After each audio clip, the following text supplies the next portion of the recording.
Good morning बच्चों। एक बहुत ही इंपॉर्टेंट टॉपिक लेके मैं आपके सामने फिर से हाजिर हूं। इस टॉपिक का नाम है इलेक्ट्रिक फ्लक्स। इस टॉपिक से competition as well as board में क्वेश्चन आता है। ठीक है, तो इलेक्ट्रिक फ्लक्स को समझने के लिए बच्चों मैंने एक डायग्राम पहले से बना के रखा है। इस डायग्राम के बारे में थोड़ा सा बात कर लेते हैं। यहाँ पे मैंने एक प्लेनर एरिया लिया है, फॉर एग्जांपल एक स्क्वायर प्लेट ली है जो किसी इलेक्ट्रिक फील्ड के परपेंडिकुलर रखा हुआ है। जो किसी इलेक्ट्रिक फील्ड के कैसा रखा हुआ है? परपेंडिकुलर रखा हुआ है। ओके, चलो देखते हैं। ये एक आपका क्या है? स्क्वायर प्लेट है जो इलेक्ट्रिक फील्ड के क्या रखा है? परपेंडिकुलर रखा है। मतलब यहाँ पे इलेक्ट्रिक फील्ड इस डायरेक्शन में है। Okay, like this. ये आपकी क्या है? इलेक्ट्रिक फील्ड है। तो एक मैंने स्क्वायर प्लेट पहले से बना के रखी है जो किसी इलेक्ट्रिक फील्ड में रखा है, और मैं आपसे क्वेश्चन पूछना चाहता हूं कि कितनी इलेक्ट्रिक फील्ड लाइंस इस एरिया से क्रॉस करेगी, कितनी इलेक्ट्रिक फील्ड लाइंस इस स्क्वायर प्लेट से क्या करेगी? क्रॉस करेगी। वो किस किस फैक्टर पे डिपेंड करेगा आपके हिसाब से? पहले 1 मिनट सोच लो, फिर मैं बताऊंगा। कितनी electric field lines square plate से क्या करेंगी? क्रॉस करेंगी। वो किस किस फैक्टर पे डिपेंड करेगा? ओके, तो मेरे ख्याल से सबसे पहले ये नंबर डिपेंड करेगा एरिया पे। किस पे डिपेंड करेगा? एरिया पे। क्योंकि इसी स्क्वायर प्लेट का यदि मैं एरिया क्या कर दूं, मान लो बढ़ा दूं, तो ये वाली फील्ड लाइन और ये वाली फील्ड लाइन भी इस एरिया से क्या करेगी? क्रॉस करने लग जाएंगी। और जिस एरिया को कम कर दूं तो हो सकता है ये वाली और ये वाली फील्ड लाइन सब जाना क्या हो जाए? बंद हो जाए। ओके, तो सबसे पहले किस पे डिपेंड करेगी? एरिया पे। किस पे डिपेंड करेगी? एरिया पे। ओके, नंबर सेकंड डिपेंड करेगी कितनी इलेक्ट्रिक फील्ड लाइंस इस एरिया से क्रॉस कर रही है। जो सेकंड फैक्टर है वो है इलेक्ट्रिक फील्ड पे। किस पे? इलेक्ट्रिक फील्ड पे। अब आपके मन पे डाउट आएगा कि सर कैसे इलेक्ट्रिक फील्ड पे डिपेंड करेगी? तो याद करो बच्चों, जब मैंने आपको इलेक्ट्रिक फील्ड लाइंस पढ़ाया था तब मैंने आपको बताया था यदि किसी जगह में इलेक्ट्रिक फील्ड क्या होती है? स्ट्रांग होती है। यदि इलेक्ट्रिक फील्ड किसी जगह में क्या होती है? स्ट्रांग होती है, तो इलेक्ट्रिक फील्ड लाइंस को हम लोग क्या करते हैं? क्लोज बनाते हैं। क्योंकि relative closeness of electric field lines क्या बताती है? इलेक्ट्रिक फील्ड की स्ट्रेंथ बताती है। मान लो यहीं पे मैंने इलेक्ट्रिक फील्ड की स्ट्रेंथ को बच्चों क्या कर दिया? बढ़ा दिया। तो मैं डायग्रामेटिकली उसको कैसे दिखाऊंगा? मैं इलेक्ट्रिक फील्ड लाइंस को क्लोज बनाऊंगा। क्योंकि जब रिलेटिव क्लोजनेस बढ़ती है, जब रिलेटिव क्लोजनेस क्या होती है? बढ़ती है, तब इलेक्ट्रिक फील्ड की स्ट्रेंथ क्या हो जाती है? बढ़ जाती है। तो यदि यहीं पे इलेक्ट्रिक फील्ड बढ़ गई तो मुझे इलेक्ट्रिक फील्ड लाइंस को क्या बनाना पड़ेगा? क्लोज बनाना पड़ेगा। और जैसे ही इलेक्ट्रिक फील्ड लाइंस क्लोज हो जाएंगी, अब उसी एरिया से ज्यादा इलेक्ट्रिक फील्ड लाइंस पास होंगी। ओके, तो इसीलिए number of electric field lines जो किसी क्या हो रही है? एरिया से क्रॉस कर रही है, वो इंटेंसिटी ऑफ इलेक्ट्रिक फील्ड पे भी क्या करती है? डिपेंड करती है।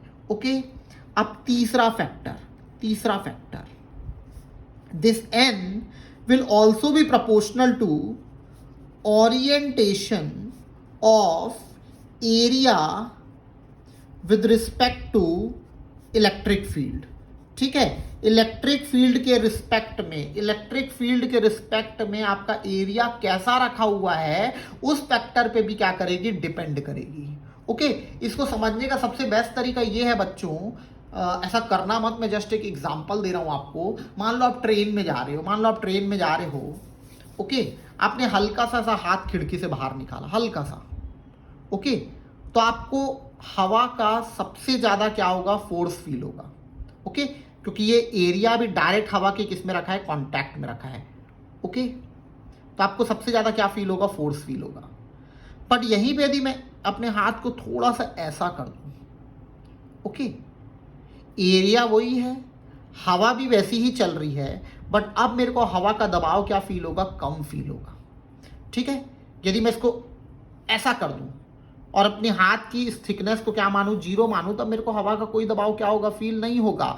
ओके, इसका मतलब मेरा हाथ हवा के रिस्पेक्ट में कैसा रखा हुआ है, उस पर भी डिपेंड करता है कि कितनी हवा मेरे हाथ में क्या करेगी? फोर्स लगाएगी।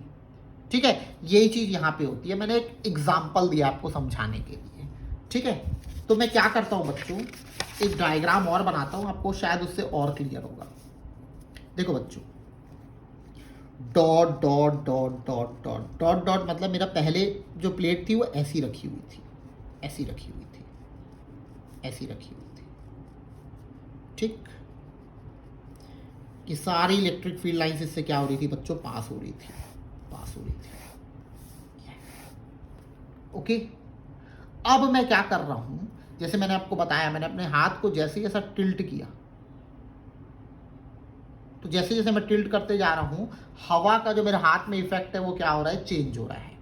ओके, मैं इस एरिया को बच्चों क्या कर देता हूं, थोड़ा सा टिल्ट कर देता हूं, ऐसा बना देता हूं। Okay, like this, like this. तो देखो, जब ये ऐसा रखा हुआ था तो ये वाली फील्ड लाइंस इससे क्या हो रही थी, क्रॉस कर रही थी। एक और बना देता हूं, आपको ज्यादा क्लियर दिखेगा। देखो, ये दोनों फील्ड लाइंस इससे क्या हो रही थी बच्चों, क्रॉस हो रही थी। बट जैसे ही मैंने इसको थोड़ा सा क्या कर दिया, टिल्ट कर दिया, क्या कर दिया, टिल्ट कर दिया, अब ऊपर की दो फील्ड लाइंस इससे क्रॉस नहीं कर रही है। इसका मतलब कितनी इलेक्ट्रिक फील्ड लाइंस, कितनी इलेक्ट्रिक फील्ड लाइंस किसी एरिया से क्रॉस कर रही है, वो इस पे भी डिपेंड करेगा कि एरिया इलेक्ट्रिक फील्ड के रिस्पेक्ट में कैसा रखा हुआ है।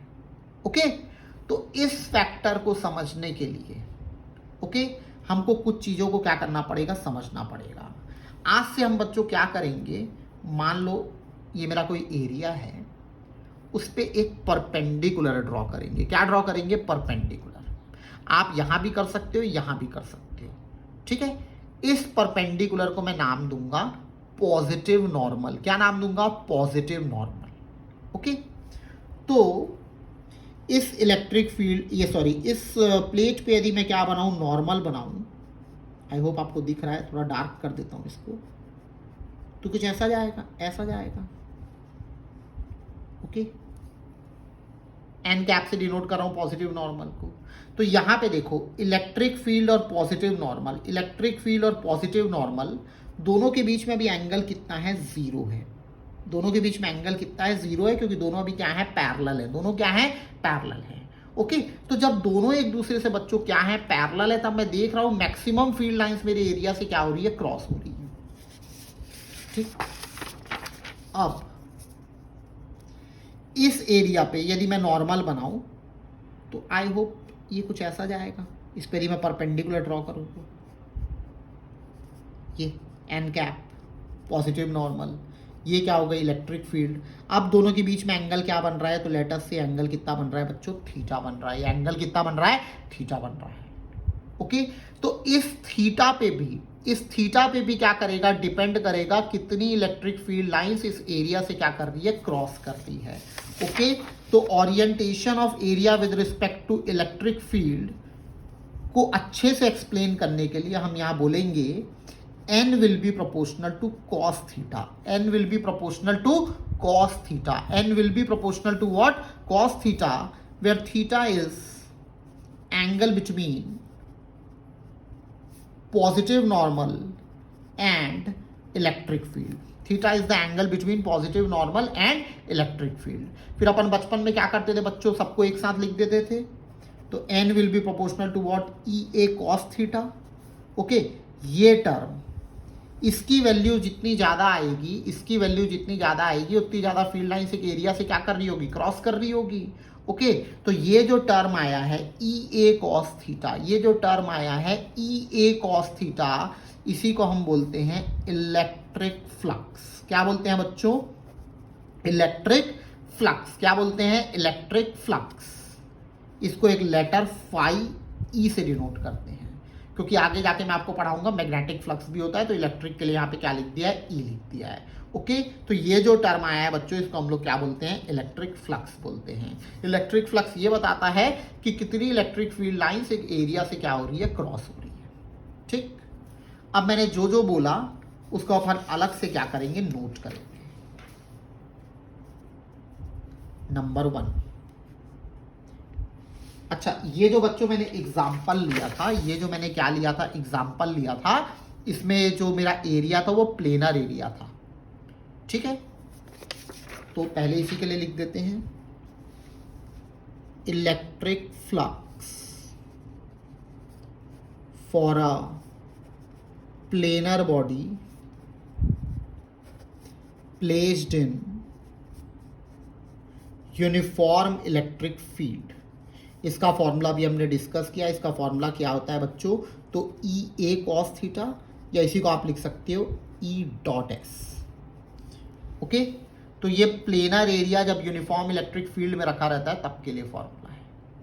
अब आपके मन में डाउट आएगा, यदि आपका एरिया प्लेनर नहीं है, कर्व्ड एरिया है, या इलेक्ट्रिक फील्ड यूनिफॉर्म नहीं है, ओके, तब electric flux for a curved area और नॉन यूनिफॉर्म इलेक्ट्रिक फील्ड, उस केस में हम इंटीग्रेशन का यूज करते हैं। तो इस केस में फॉर्मूला हो जाएगा integration of E dot D S, ठीक है, या डी ए भी लिख सकते हो, उससे कोई फर्क नहीं पड़ता। नाउ तीसरा, for a closed body, for a closed body, ठीक है, क्लोज्ड बॉडी ऐसी बॉडी जो वॉल्यूम को क्या कर रही है बच्चों, एनक्लोज कर रही है, for example cube, for example sphere. तो क्लोज्ड बॉडी के लिए जो हम फ्लक्स का फॉर्मूला यूज करेंगे, यहां पे एक बस सर्कल बना देते हैं जो ये रिप्रेजेंट करता है हम क्लोज्ड बॉडी के लिए क्या कर रहे हैं, इलेक्ट्रिक फ्लक्स कैलकुलेट कर रहे हैं। ओके, जो क्या बताता है हम लोग क्या कर रहे हैं, क्लोज्ड बॉडी के लिए इलेक्ट्रिक फ्लक्स को कैलकुलेट कर रहे हैं। एनीवेज, आपको न्यूमेरिकल्स बनाते समय मैक्सिमम टाइम इसका और इसका क्या होगा, यूज आएगा। नेक्स्ट पॉइंट पे आते हैं,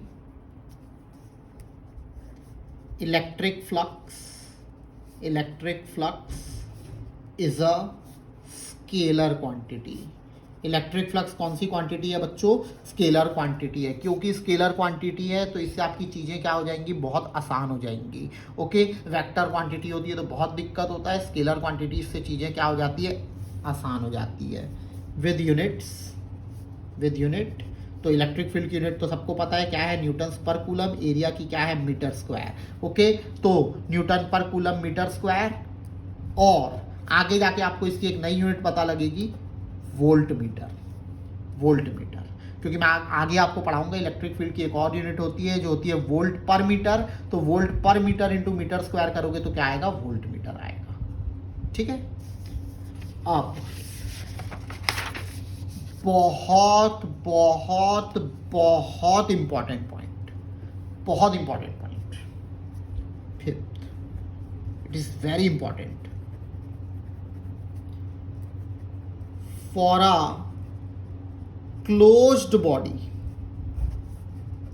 like cube, sphere, etc.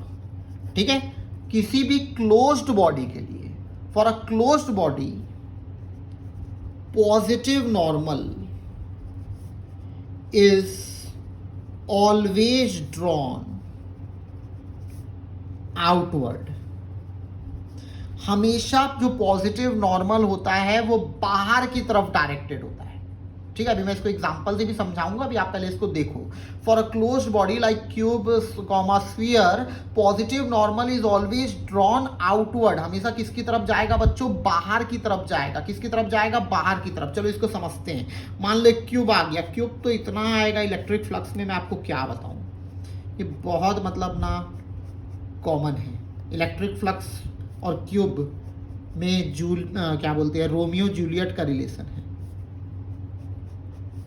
Anyways, ठीक है, एक क्यूब है। देखो क्यूब में एक सरफेस यहाँ पे है, यहाँ पे है। अब यहाँ पे आपको नॉर्मल बनाना है, परपेंडिकुलर।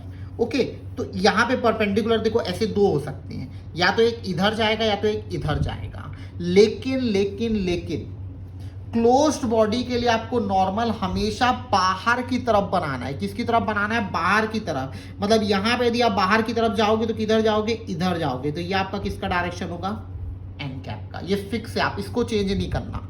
ठीक है, क्लोज्ड बॉडी के केस में जो नॉर्मल होता है वो हमेशा किसकी तरफ जाता है, बाहर की तरफ। अब जैसे एक सरफेस यहाँ पे है, तो यहाँ पे भी आप नॉर्मल ऐसे तो दो बना सकते हो, एक अंदर और एक ऐसा, बट नॉर्मल हमेशा कहाँ जाता है, बाहर की तरफ। तो यहाँ पे बाहर कहाँ जाएगा, ऐसा। सिमिलरली यहाँ पे नॉर्मल कहाँ जाएगा, पॉजिटिव नॉर्मल बाहर। यहाँ पे कहाँ जाएगा, नीचे। हमेशा किसकी तरफ होना चाहिए, बाहर की तरफ। हमेशा किसकी तरफ होना चाहिए बच्चों, बाहर की तरफ। ओके, अब यदि यही स्फीयर होता, मान लो क्या होता, स्फीयर होता। एक एग्जांपल और ले लेते हैं। ओके, स्फीयर भी एक क्लोज्ड बॉडी है, लाइक दिस। ये इसमें छोटे छोटे मैंने क्या बनाए हैं, एरिया बनाए हैं। इनमें हमको पॉजिटिव नॉर्मल बनाना है। तो पॉजिटिव नॉर्मल हमेशा कहाँ रहता है, बाहर की तरफ। और आपको पता होगा जो भी स्फीयर के रेडियल डायरेक्शन में है, मतलब सेंटर को एम लेके जा रही है या वहाँ से निकल रही है, वो स्फीयर पे क्या बनाती है, 90 डिग्री का एंगल बनाती है। तो ये सब इसके क्या है बच्चों, पॉजिटिव नॉर्मल है। ये सब इसके क्या है, पॉजिटिव नॉर्मल है।